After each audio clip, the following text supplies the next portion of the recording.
7ই মে 2015 তারিখে তৎকালীন সরকারের পক্ষ থেকে অধস্তন বিচারকদের শৃঙ্খলা বিধি তৈরি করার জন্য একটি প্রস্তাবনা সুপ্রিম কোর্টের কাছে পাঠানো হয় এবং 28শে অগস্ট 2016 সালে সুপ্রিম কোর্টের পক্ষ থেকে এই শৃঙ্খলা বিধিটির সংশোধনী সহ আবার সরকারের কাছে ফেরত পাঠানো হয় এই কথা বলে যে এই শৃঙ্খলা বিধিতে কিছু পরিবর্তন আনতে হবে যদি বিচার বিভাগের স্বাধীনতা নিশ্চিত করতে হয়।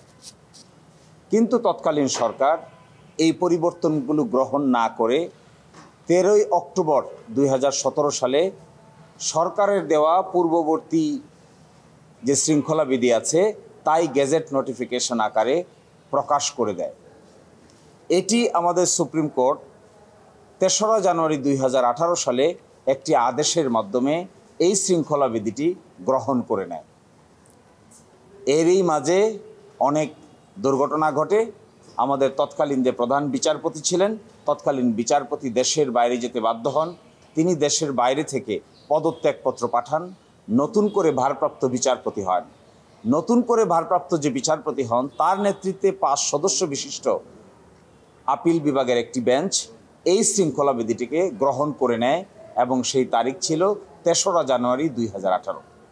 এই অর্ডারটিকে চ্যালেঞ্জ করে আমরা রিভিউ আবেদন দায়ের করেছিলাম যে সুপ্রিম কোর্টে অতীতের যে অর্ডার ছিল 9 জাজের সমন্বয়ে সেই রায় রিভিউ না করে শুধুমাত্র 5 জজের সমন্বয়ে পরবর্তীতে অ্যাক্টিং প্রধান বিচারপতি এই ধরনের আদেশ দিতে পারেন না।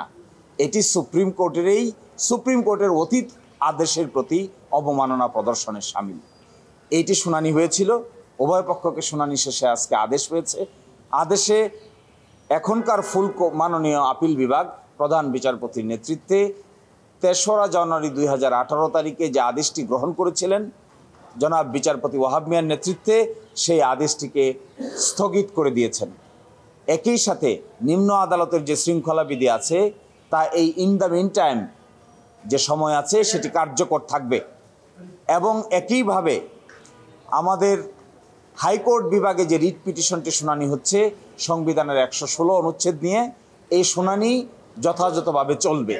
এই 3টি আদেশের মাধ্যমে আজকের এই রিভিউ পিটিশনটি নিষ্পত্তি করা হয়েছে এবং লিভ গ্রান্ট করা হয়েছে। এই আদেশের ফলে প্রথম যেটি হলো, জনাব বিচারপতি ওয়াহাব মিয়ার নেতৃত্বে যে আদেশটি দিয়েছিলেন শৃঙ্খলা বিধিকে গ্রহণ করে, এই আদেশটি স্থগিত হয়ে গেল, ওই আদেশের আর কোনো কার্যকারিতা থাকলো না। দ্বিতীয়ত হলো শৃঙ্খলা বিধি বর্তমানে যা আছে তা অন্তর্বর্তীকালীন সময়ের জন্য কার্যকর থাকবে। আর তৃতীয়ত হলো হাইকোর্ট বিভাগকে নির্দেশনা দিলেন 116 অনুচ্ছেদকে নিয়ে যে রিট পিটিশনটি শুনানি হচ্ছে এই রিট পিটিশনটি শুনানি করতে আর কোনো বাধা থাকলো না। অতীতে যেহেতু সুপ্রিম কোর্টের একটি আদেশ ছিল সেই জন্য শৃঙ্খলা বিধি আমরা চ্যালেঞ্জ করা সত্ত্বেও হাইকোর্টের সামনে একটা প্রশ্ন ছিল যে সুপ্রিম কোর্টের এই রায় আদেশকে রেখে হাইকোর্ট এই মামলা শুনানি করতে পারবে কি না। ফলে আজকের এই আদেশের মাধ্যমে ওই বাধাটাও দূরীভূত হলো। আমি মনে করি এই 3 জানুয়ারি 2018 তারিখে যে আদেশটি দেওয়া হয়েছিল এই আদেশটি আমাদের বিচার বিভাগের প্রতি ছিল একটা attack on the judiciary by the executive. বাধ্য করে এই আদেশ নেওয়া হয়েছিল বলে সকলের কাছেই এটি গৃহীত একটি সত্য।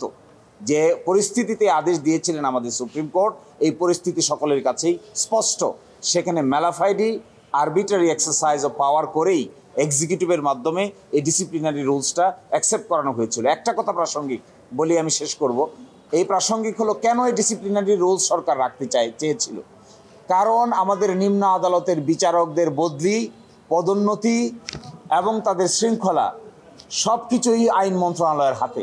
এই ডিসিপ্লিনারি রুলসে বলা আছে উপযুক্ত কর্তৃপক্ষ হবে আইন মন্ত্রণালয়।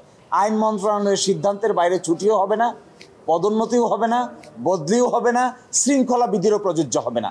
এই জন্যই তৎকালীন সরকার আইন মন্ত্রণালয়ের উপর খবরদারি দেওয়ার জন্যই এই শৃঙ্খলা বিধি রাখতে চেয়েছিল। কিন্তু আমাদের সুপ্রিম কোর্টের যদি স্বাধীনতা নিশ্চিত করতে হয় তাহলে এই ধরনের শৃঙ্খলা বিধি কার্যকর রেখে কোনোভাবেই স্বাধীনতা নিশ্চিত করা সম্ভব নয়। এই জন্যই আমরা এই অর্ডারকে রিভিউ চেয়েছিলাম, এই জন্য স্থগিত হয়েছে। আশা করি পরবর্তী পদক্ষেপ সাংবিধানিকভাবে আমরা গ্রহণ করব।